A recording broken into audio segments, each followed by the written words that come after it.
Hello there, guys. Welcome back. This is pretty much probably going to be the last part that is going to be produced for this series, and then what I want to cover here is now the actual workflow with Substance Designer. Now, this is not going to be a course or tutorial on how to use Substance Designer. So there are plenty of tutorials online. If you go into the Substance YouTube channel, you can find a wealth of videos and playlists that you can go through. You go with a couple of them, you pretty much can nail straight away how it works. But for now, what I'm going to do is I'm going to show you how to do the setup connection between between Substance Designer and Unreal, following the same rules about PVR and all that. Okay, so let's start with that. So first thing I'm going to do, I'm just going to go and create. This is something that I normally do, and I did for this project that I've shown you before, which is that lab, and I think probably I can show you here all these presets. All the walls and stuff was just only done with all these elements, only these ones. And I created this. This guy here is quite critical because this guy here is my textual density catcher, I call it, I suppose. And I think you see I've got a static mesh 300 by 300, 3 meters by 3 meters, 3 in reference. It's just a reference. So what I did was I took this guy and I said, well, how much detail I want to see in a 2K texture. And I said, well, I want to see a 3 meters by 3 meters because I did some tests with some procedural texture creating and Substance Design. I said, well, I think this will hold. I tried with 2 meters and it was too much. I tried with 3 meters. I tried with 6 meters and it was too blurry. So I went for 3 meters. It was like the sort of common ground, like the compromise. Okay, and then I did that, UV it, and then I capture my textile density, which I'm going to do in the next instance of Maya that I have open, and then you assign that to whatever comes in. So if you have this tensile density, and I'm just going to show you here quickly in my UV editor. I think it's let's scroll it down because I'm only recording one screen. I think, yeah, let's put that in there. Okay, so this one here you see I UV, and this is my tensile density, and you go into transform, and you go here into tensile density, you put your texture size, and you set get, and that'll give you this number. And every time you create something, like for example, this is the ceiling, the floor, not the ceiling. This is the, I think this is a chunk of the ceiling actually, yeah. But this one has 2 UV set, so the UV set real is there. So, but if you want to apply to this one, let's say you UV this and say, well, this one here doesn't have the same tensile density as this. But you can see the point. So you can see if you want to create this that has a tileable material that goes 3 meters by 3 meters by 3 meters all around, then you have to apply the tensile density to this. And for that, once you select this, you UV it, you're happy, and then you say set. Once you do that, you see everything scales up, saying, okay, because of this side, okay, based on this, if you put it next to this, here, you can say, well, you see this one here is 3 meters by 3 meters by 3 meters, keep repeating, you know. And now when I apply a tileable material, and you have something next to it that's only 3 meters, and the ceiling, it will look in harmony. It will look like the stuff next to it is not too blurry or too sharp, and the ceiling is too blurry or too sharp. So you have to do it for everything. So I did that for every single one of these elements, including the floor, all these assets that I have here. And this is just the walls is just for me to know where things are. But everything you see here has that tensile density. So I'm going to undo that because I don't want to mess up with my tensile density. So I'm just going to undo this. Yeah, I think that's it. Yeah.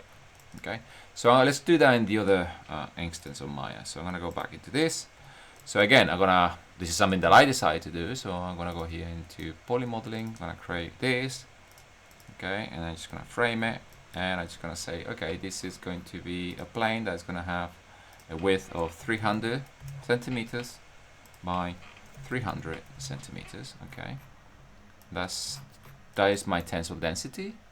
So I go here into the UV editor, and I see that I already have UVs because it's automatic. It's a primitive. I leave it like that, and then I open the where are the show? Yeah, it's here on the other side.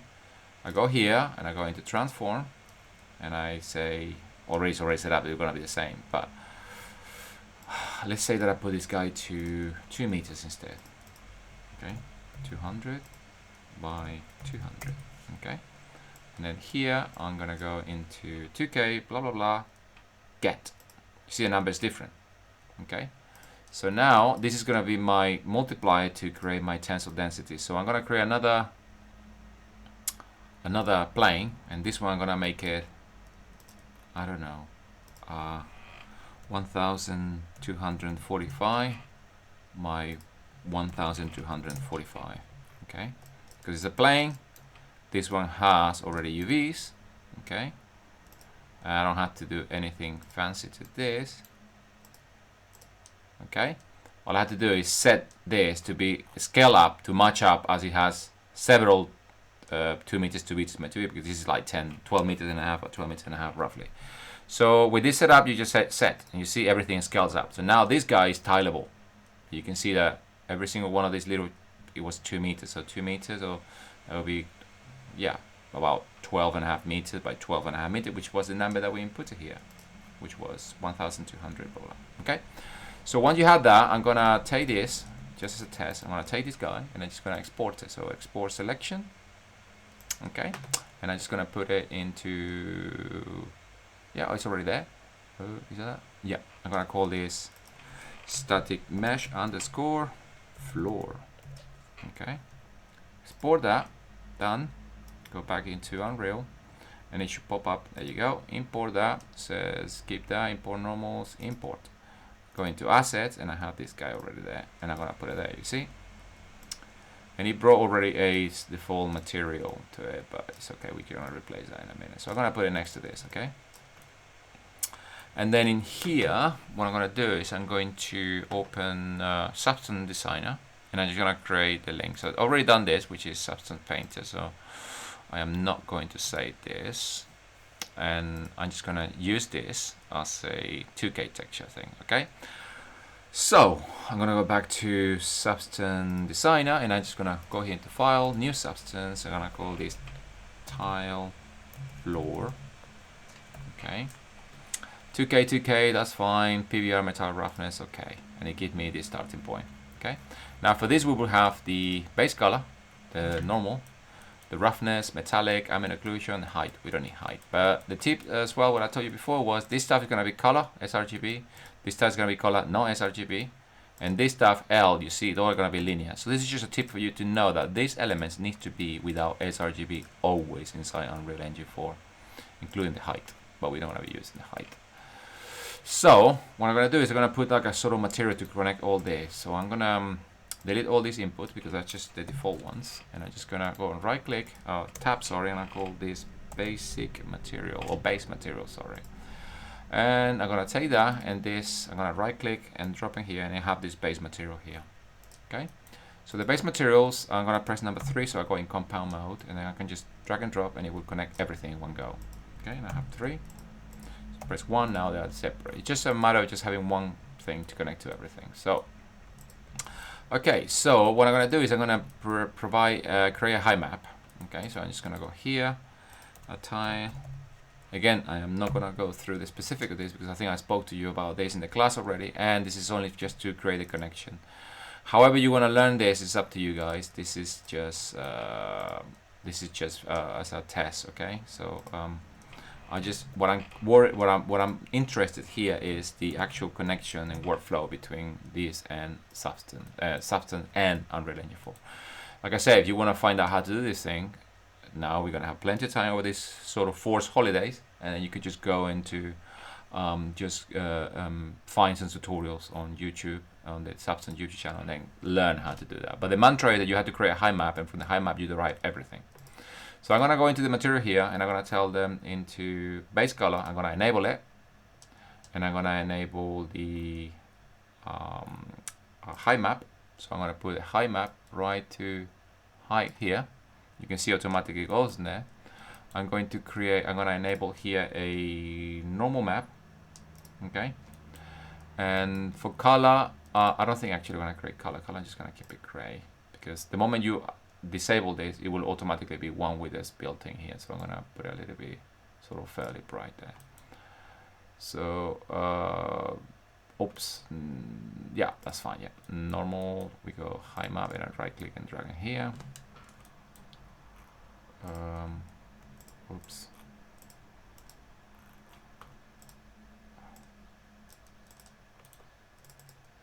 so we have height map, we have this. What do we tweak that I messed up? I messed up something. Metallic, roughness. Did I kill the height? No. Okay, it doesn't want to. Okay, right click. View output in the. Okay, normal. Is killing normal. There's nothing in the normal. Okay, so we take tab and we type normal, and you can get a normal from the high map, and then connect this into here. Okay, and you have a normal now. The shader here, materials, default, definition, physically based, loaded. No, this will be no materials. Physically based, default. Channels, this is just complicating my life. Okay, I'm just gonna delete that. Okay, so I have this roughness. I think I did that before. I'm gonna go into tab and I'm gonna type ambient.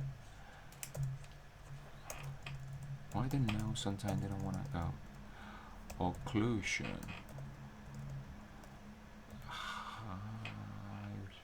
What is the? Don't know why it's happening. Ambient. No, SM. Yeah, ambient occlusion HO, and that'll come from a height map. And then here, I'm just gonna increase the samples, depth.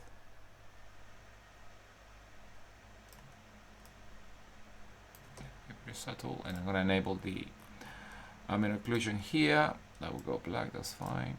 And then we have it there with the ambient occlusion. Just to give a bit more interest, I'm gonna right click on this, and I'm just gonna type a, I think it's called slope. Yeah, grayscale slope. So I'm gonna blur this, and I'm gonna put a slope in here, and it's called, I'm gonna type another node called base, fractal some base. You see the stuff gets really messed up in here, so I'm just gonna go into minimum level, decrease the roughness, and here we got the intensity all the way there. Crank up the samples, put it to minimum, and intensity like that. I'm gonna change the scale. Can you change the scale here? No, it's just a random thing. Okay, a little bit like that.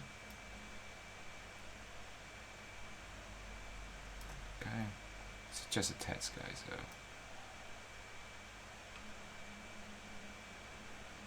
Okay, and we don't have any roughness. I think the roughness is there, so we can probably take type curvature. I think it's called curvature.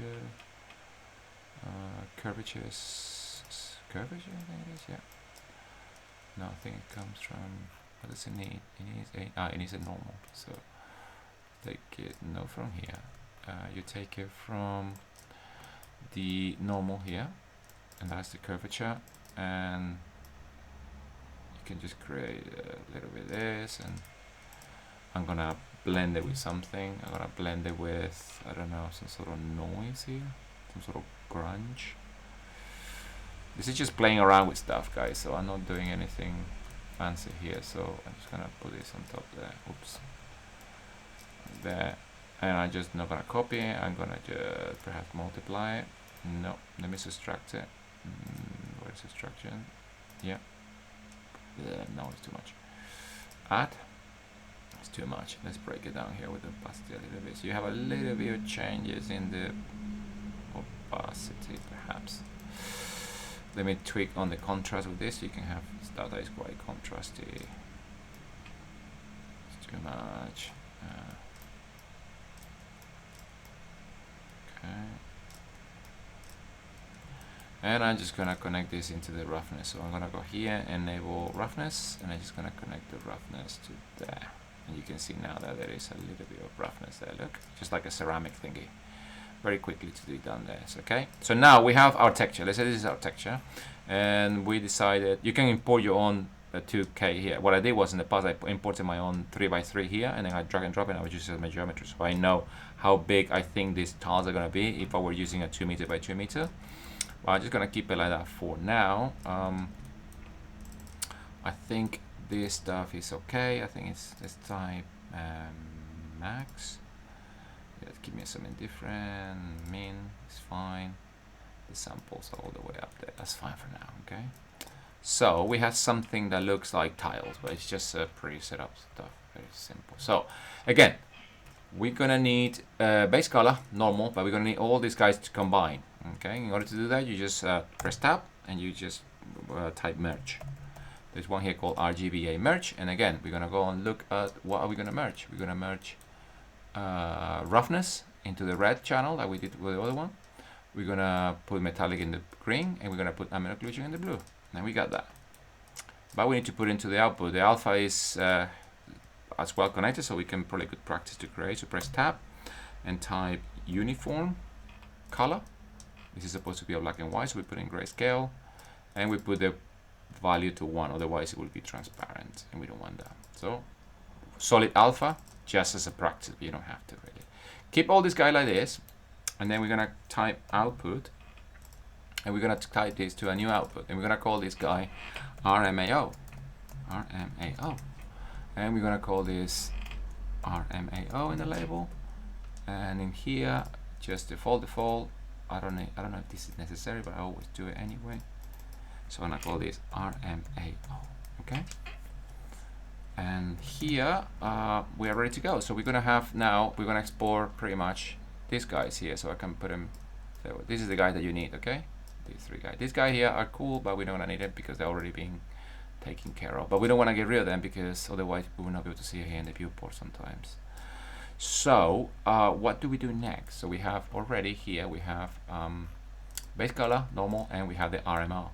Okay, again, this is the way I work. I think Matt calls him PSM. Other people call it something else. I like, this is something that I decided to call it that, so it's fine. So I'm thinking, well, I didn't decide. I think I took it from somewhere, but it's pretty much make more sense in my head. Okay, so you have that. Now we can export. So you go here into settings and you say export outputs. Okay, and here you go and find out where they are. So I'm gonna go and find out where those things are, and I think they are in my record testing this, and we're gonna go into source files, textures. So this is gonna be the folder that we're gonna put the images to. Targa, identify the preview is gonna be tile floor because that's how I call them. That's fine.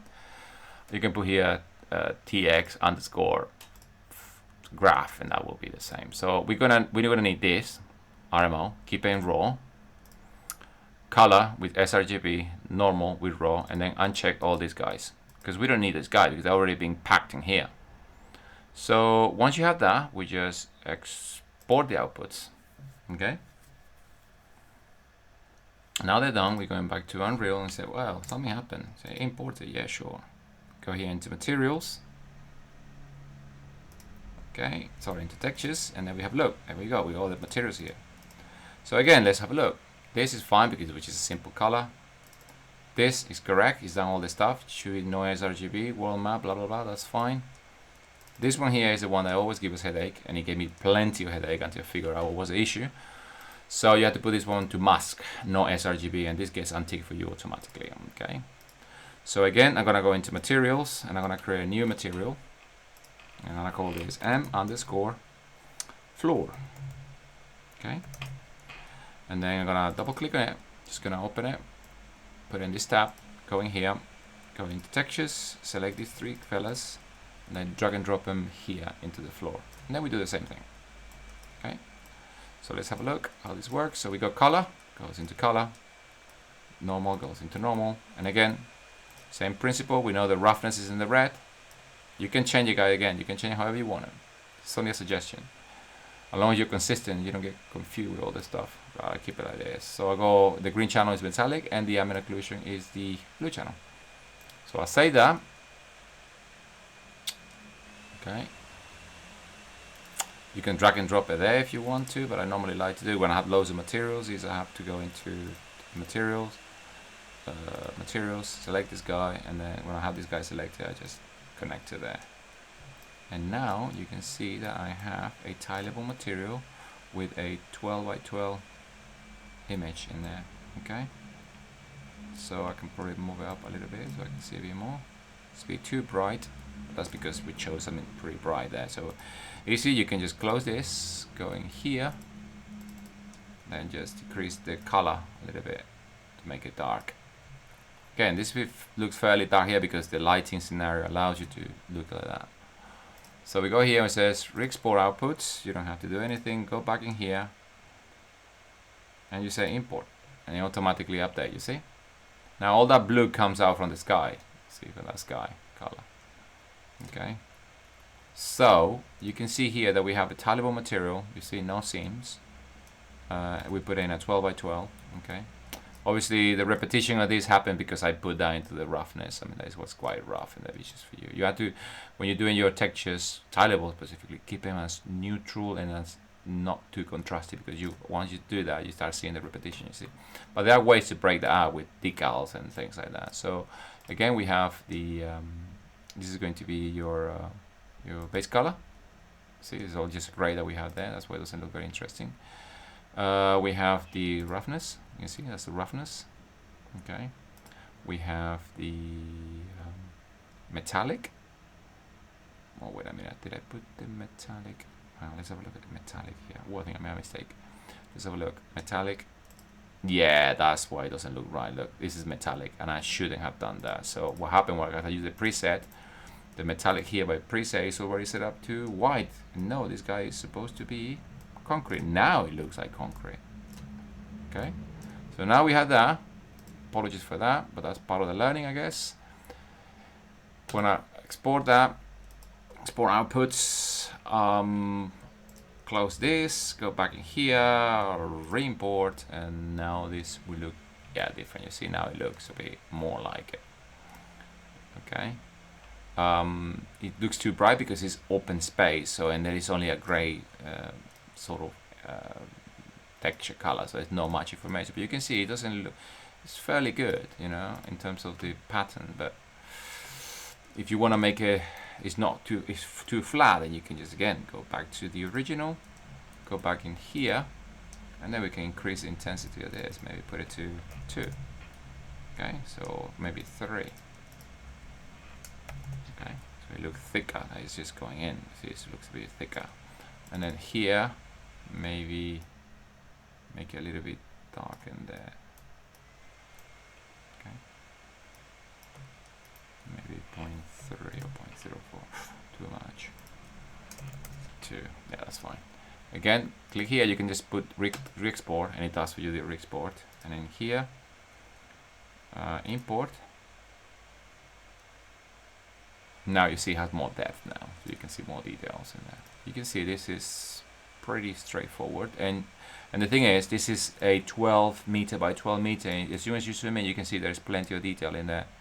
Because we made a taillable material, we kept it neutral.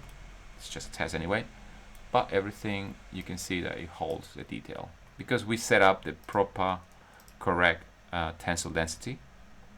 We took something that was 2 meters by 2 meters. And then we created the final, we were going to be at 12 meters and 12 meters. And then once you put the scaling up, then you see it's being scaled up to meet quite a few of these little tiles, which are 2 meters by 2 meters. And then it holds the detail. And that's pretty much what you have to do. You're doing taillable materials. So, and again, once you have this, I advise you doing a floor, just do something crazy like this, and then save the stuff in here, and you can just build it up as you go along. Build it, and as soon as you do a re-export, you can go and check in on real estate. Oh, okay, that looks too dark, that looks too bright. Oh, actually it's messing this up, what's happening? And you can then individually know that what the things are going to look like. You see, this is the roughness map, and they have the roughness map is too rough, and then you can just go here and, okay, let's go back here quickly before we finish, and then you can just go into the roughness mapping here, and then in the curvature, intensity, let's double click on this. Okay, the intensity is to that, and then you can just take this guy, for example, and type a levels, and then play around with the levels of this. You can crank up the levels here, so you take this, and then probably, let's see, that's gonna make it a little bit more shiny at the floor. That's what you want to be more reflective, so you can do that. Let's see, it's a bit more reflective. Then with a little bit of a breakdown here and there, and then you say you're happy, go back here, re-export outputs, and then you can just quickly just see what it looks like here without having to go and re-import nothing and all that stuff. It's time consuming. You can see there, okay, we start seeing some reflection. Okay, the sky there, all right, I'm getting there, whatever. But the important thing is you already created that sort of link between the two. You see the repetition and the roughness, you can start seeing, because it's just a quick thing that we did there. So this is it, guys. This is all you need to know. And that's it. I think now you have the connection between Substance Painter and Substance Designer back to Unreal, so you can review back and forward, and then improve your workflow. And you know roughly about what you have to do and initially set up your scene when you put in your actual